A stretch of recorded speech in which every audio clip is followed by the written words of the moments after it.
tentang penyelesaian sengketa Thailand dan Kamboja tahun 2005 berdasarkan ASEAN Way dengan Treaty of Amity and Cooperation atau TAC. Latar belakang dari konflik ini, pada tahun 2025 kawasan Asia Tenggara kembali dihadapkan pada ujian diplomasi yang cukup serius. Sebuah sengketa yang telah lama terpendam kembali muncul ke permukaan dengan ketegangan perbatasan antara Thailand dan Kamboja di sekitar kompleks kuil Pir Vihear atau wilayah yang terletak di perbatasan pegunungan Danrek. Sengketa ini sebenarnya memiliki akar sejarah yang panjang, bermula dari penempatan batas kolonial antar Siam sampai sekarang Thailand dan Indochina Prancis pada awal abad ke-20. Pada tahun 1962, Mahkamah Internasional atau ICJ telah memutuskan bahwa kuil Pir Vihear berada di wilayah Kamboja. Namun di bawah garis besar, batas di sekitar kompleks tersebut, khususnya area tanah di sekitarnya, tidak pernah benar-benar disepakati secara rinci oleh kedua pihak ini. Ketegangan kemudian meningkat kembali pada awal 2010 sampai kini, tahun 2025. Konflik ini kembali mencuat setelah adanya laporan pembangunan pos militer dan aktivitas ekonomi zona abu-abu di sekitar perbatasan. Kondisi ini tentu memunculkan kekhawatiran akan potensi instabilitas kawasan. Karena itu, ASEAN sebagai organisasi regional yang didirikan atas dasar perdamaian dan kerjasama kembali dihadapkan kepada tantangan. Apakah ASEAN mampu menjadi penengah yang efektif bagi dua anggota sendiri? Jawabannya tuh terletak pada dua instrumen fundamental kawasannya, yakni ASEAN Way dan Treaty of Amity and Cooperation atau TAC tadi. Keduanya menjadi pedoman dalam meredam ketegangan atau mencegah eskalasi dan mencari solusi damai yang tetap menghormati kedaulatan setiap negara anggota. Ada prinsip-prinsipnya didasarkan ASEAN Way. Yang pertama itu ada identitas diplomasi Asia Tenggara.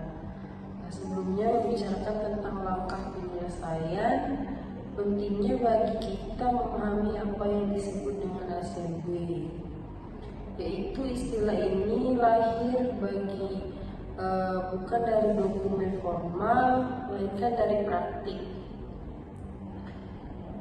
dan budaya diplomasi khas Asia Tenggara. ASEAN Way mencerminkan cara unik negara-negara ASEAN dalam mengelola perbedaan, menghindari konfrontasi dan mencapai kesepakatan melalui musyawarah mufakat, bukan melalui tekanan atau paksaan. Ada beberapa prinsip utama ASEAN Way. Yang pertama itu ada non-interference. Tidak ada negara anggota yang berhak mencampuri urusan dalam negeri-negara lain. Prinsip ini ditekankan kedaulatan dan kesetaraan, terutama bagi negara-negara kecil yang sensitif terhadap dominasi kekuatan yang besar. Yang kedua ada mutual respect for sovereignty and territorial integrity. Setiap negara wajib menghormati batas wilayah dan sistem politik satu sama lain. Yang ketiga ada consensus and consultation. semua keputusan bisa diambil secara musyawarah untuk mufakat. Tidak ada pemenang dan pecundang dalam diplomasi ASEAN. Yang keempat adalah quick diplomasi. ASEAN cenderung menyelesaikan masalah secara tenang tanpa konfrontasi, terbuka di media internasional. Yang terakhir ada peaceful dispute settlement. ASEAN mengutamakan penyelesaian damai melalui dialog atau konsultasi, mediasi, dan kompromi. Makna dari filosofi ASEAN ini sesungguhnya mencerminkan nilai-nilai budaya Asia Tenggara, termasuk ke dalam harmoni, kesabaran, dan penghormatan terhadap muka atau saving face. Dalam konteks sengketa Thailand Kamboja ini, ASEAN Way memungkinkan kedua negara untuk tetap menjaga martabat nasional masing-masing sambil mencari titik temu tanpa menunggu rasa kalah ataupun menang. Kedua, Treaty of Amity and Cooperation (TACE), pilar hukum perdamaian kawasan. Selanjutnya, kita memasuki instrumen hukum yang lebih formal, yaitu Treaty of Amity and Cooperation in Southeast Asia (TACE). Perjanjian ini ditandatangani pada tahun 1976 di Bali bersamaan dengan KTT ASEAN pertama. Tujuan pertamanya adalah membangun kerangka hukum yang mengikat bagi negara-negara ASEAN untuk hidup berdampingan secara damai dan menyelesaikan setiap sengketa tanpa kekerasan. Prinsip-prinsip pokok TACE antara lain yang pertama, non-use of force, pasal 2 dan 13. Negara-negara anggota dilarang menggunakan atau mengancam dengan kekuatan bersenjata dalam menyelesaikan sengketa. Yang kedua, peaceful settlement of dispute, pasal 13 sampai 17. Segala perbedaan pendapat diselesaikan melalui negosiasi, mediasi, dan konsiliasi atau cara damai lainnya. Yang ketiga, establishment of High Council, pasal 14. Jika upaya bilateral gagal, negara-negara anggota dapat membawa sengketa ke Dewan Tinggi atau High Council yang terdiri dari perwakilan seluruh anggota ASEAN untuk memberikan rekomendasi damai. TACE bukan sekedar perjanjian simbolik, ia adalah manifestasi semangat piagam PBB dan Deklarasi Bandung 1955 yang menegaskan komitmen negara-negara Asia untuk mengedepankan resolusi damai dan kerjasama regional di atas kepentingan sempit nasional.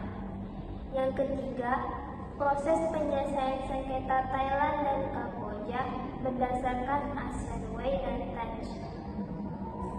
Sekarang, mari kita uraikan langkah-langkah penyelesaian yang dapat ditempuh berdasarkan prinsip-prinsip tersebut.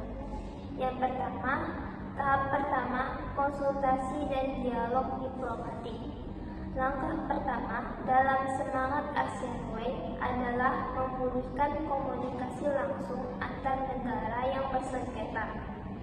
Melalui dialog bilateral tertutup atau quick diplomasi, kedua pihak, Thailand dan Kamboja, dapat mengadakan pertemuan yang difasilitasi oleh Khamen ASEAN atau Sekretaris Jenderal ASEAN. Fokus utama pertemuan ini bukanlah untuk mencari siapa yang bersalah, melainkan untuk yang pertama, menyamakan persepsi terhadap situasi di lapangan. Yang kedua, menetapkan zona yang dianggap sensitif. Yang ketiga, serta membangun komitmen bersama untuk mencegah eskalasi militer. Dalam konteks ini, ASEAN bertindak sebagai fasilitator, bukan arbitrator. Diplomasi tenang memungkinkan kedua pihak menjaga harga diri nasional sambil perlahan membangun saling pengertian. B. Tahap kedua, mediasi oleh ASEAN atau negara anggota netral. Apabila dialog bilateral menemui jalan buntu, maka sesuai pasal 13 TAC, negara-negara dapat meminta bantuan mediasi dari anggota ASEAN lain atau ASEAN sebagai organisasi. Dalam banyak kasus sebelumnya, Indonesia seringkali berperan sebagai mediator karena posisinya yang dianggap netral dan memiliki pengalaman dalam diplomasi perdamaian regional. Alternatif lainnya, Singapura atau Malaysia dapat menjadi mediator teknis, terutama dalam urusan hukum perbatasan. Mediator bertugas yang pertama, menjembatani komunikasi antar kedua negara. Yang kedua, menawarkan formula kompromi yang dapat diterima bersama. Yang ketiga, serta membantu menyusun peta jalan roadmap menuju normalisasi hubungan. Mediasi ini dapat melahirkan kesepakatan sementara. Misalnya, yang pertama, penarikan pasukan dari zona demilitarisasi sementara. Yang kedua, pembentukan komisi bersama survei batas. Yang ketiga, atau moratorium pembangunan infrastruktur di area sengketa. Langkah ini sangat penting untuk mendinginkan suasana, mencegah kontak senjata, dan membuka jalan bagi penyelesaian permanen. Ketiga, High Council Mechanism pasal 14 TAC.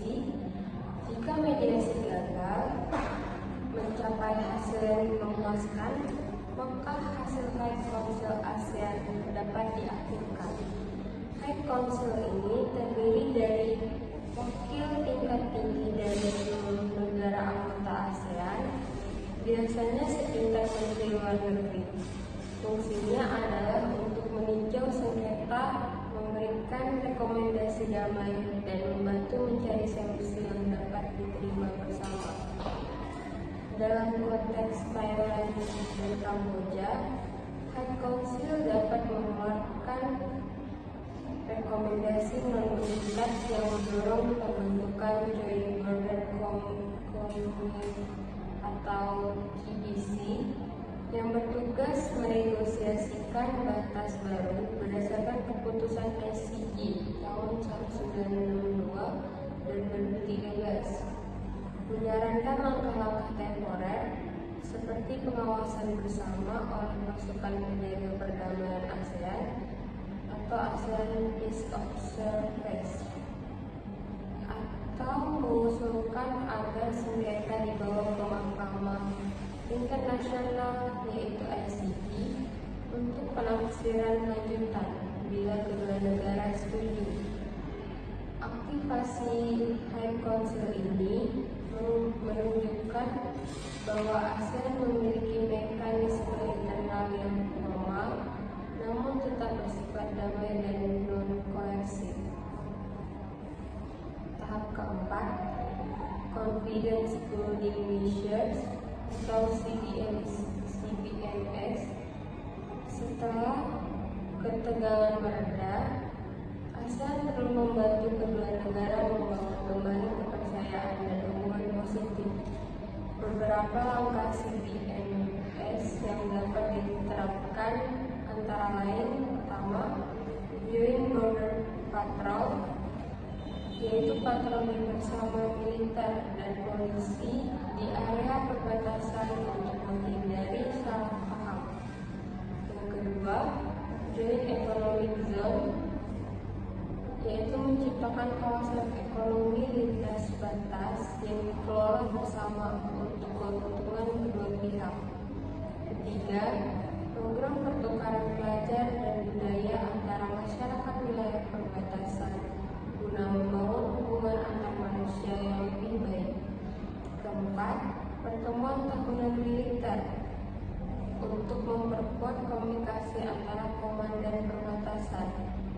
Yang kelima, ASEAN Peace Heritage Project yang menjadikan kawasan Pre-Iher sebagai simbol perdamaian, bukan perselisihan. Melalui CBMS, konflik dapat diredam bukan hanya di level elit politik, tetapi juga di tingkat akar masyarakat perbatasan.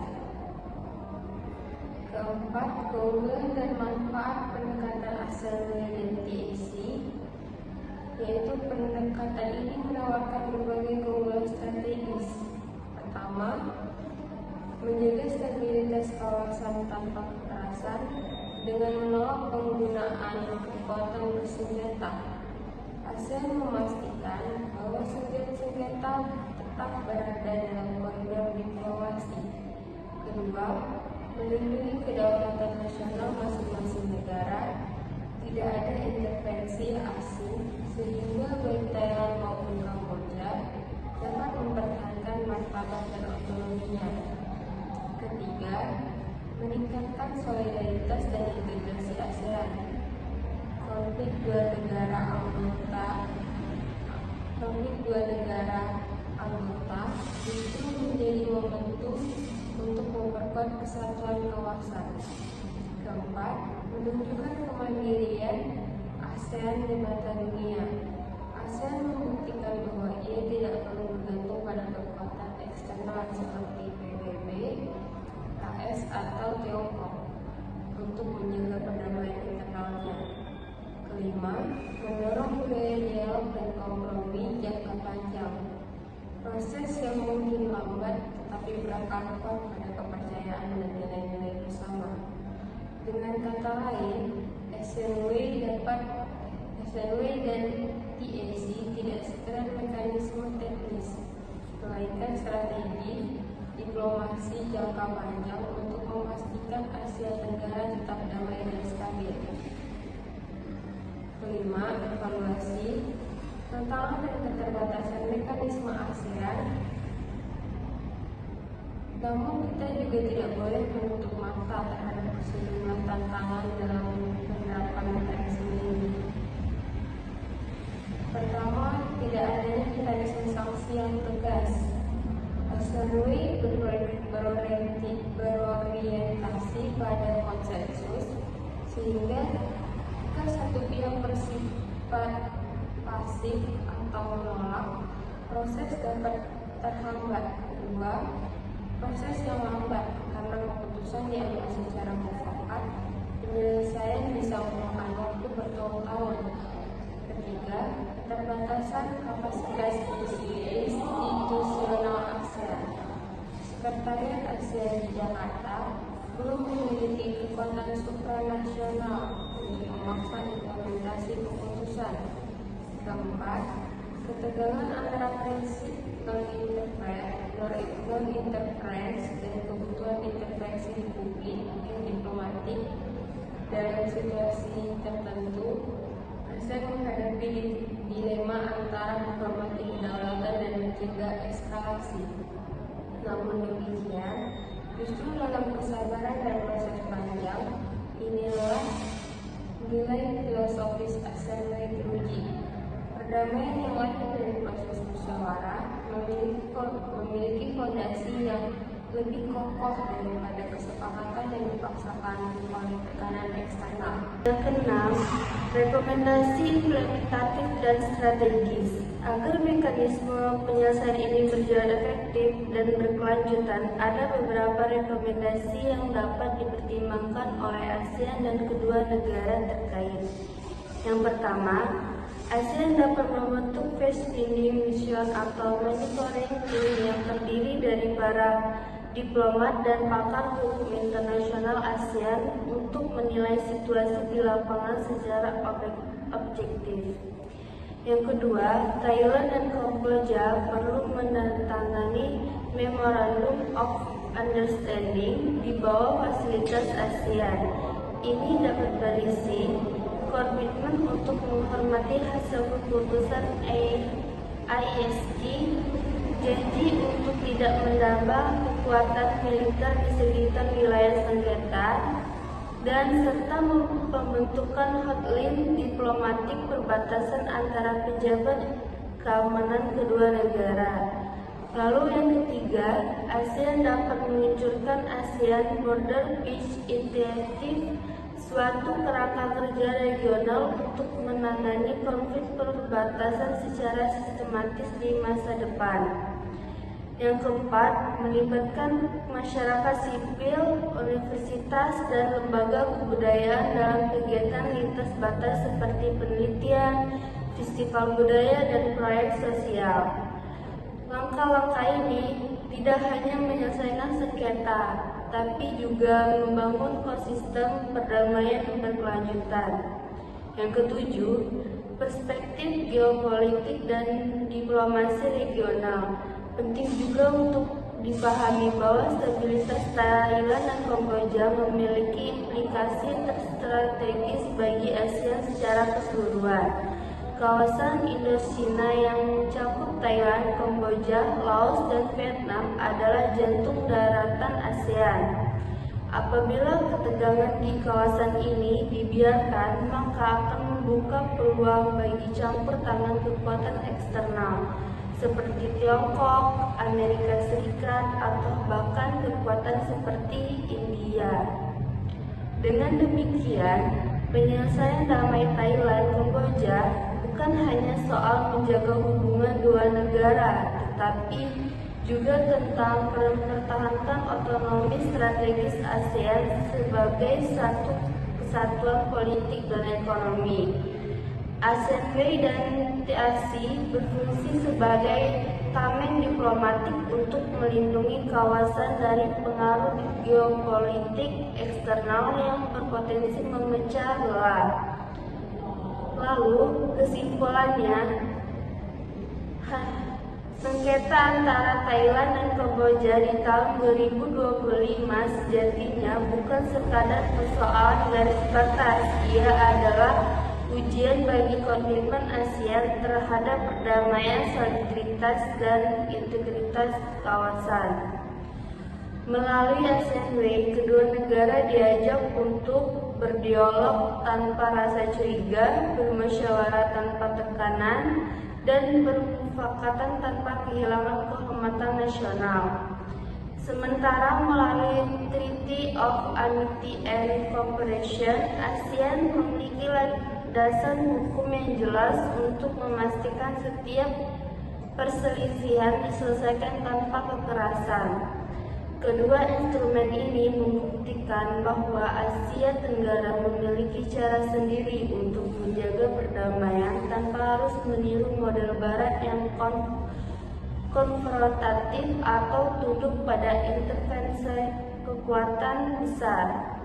Dengan mengedepankan prinsip non-intervensi, musyawarah, dan kerjasama, Asia membangun cita dirinya sebagai komunitas yang matang secara diplomatik, yang mampu mengelola perbedaan dengan cara yang bermartabat dan damai. Maka, penyelesaian sengketa Thailand-Kamboja melalui ASEAN Way dan TIC bukan hanya soal menjaga dua negara, lalu melainkan juga tentang menjaga semangat on vision, on identity, on community yang menjadi ruh utama ASEAN. Sebagaimana pepatah ASEAN berkata, lebih baik menyalakan pelita kecil di tengah gelap daripada mengutuk kegelapan. ASEAN Way dan TSC adalah pelita kecil itu yang menuntun kawasan menuju masa depan yang damai, stabil, dan penuh rasa saling percaya. Sekian dari informasi dari kelompok kami. Wassalamualaikum warahmatullahi wabarakatuh.